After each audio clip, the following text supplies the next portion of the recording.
त्यावेळी तारेनं त्याला अडवलं, त्याच्या बायकोने अडवलं. का अडवलं?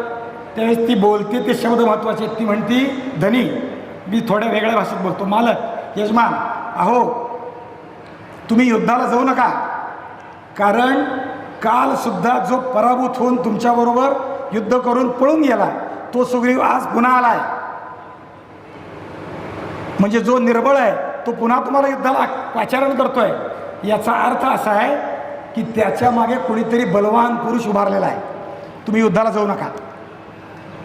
त्या पुढे जाऊन ती सांगते की नुसतं एवढंच नाही, माझ्या गुप्तचरांनी मला दिलेला अहवाल असा आहे की कुणीतरी 2 राजकुमार खांद्यावर धनुष्य घेऊन तापसवेश धारण करून सुग्रीवाबरोबर चर्चा करतायत आणि ते सुग्रीवांच्या बरोबर आहेत.